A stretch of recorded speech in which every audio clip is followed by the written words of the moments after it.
Yang sama-sama kita hormati Bapak Presiden Republik Indonesia, Bapak Insinyur Joko Widodo. Makasih Bapak Presiden. Bapak Presiden sudah datang yang kedua kali. Pertama di 2023, pasca Covid, waktu itu masih Covid. Sekarang yang kedua.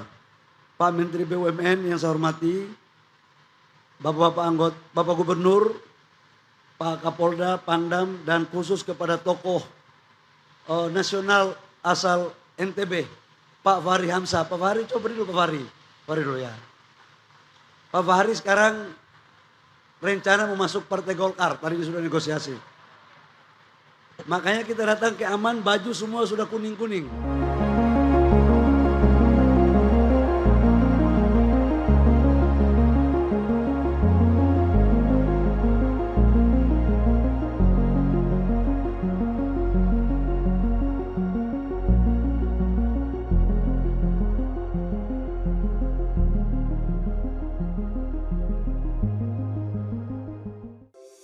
Di antara banyak sumber informasi, kami layak dipercaya. Karena kami menggali lebih dalam, berpihak pada kebenaran, berpegang pada data dan fakta, agar layak Anda jadikan referensi. Kompas TV, independen, terpercaya.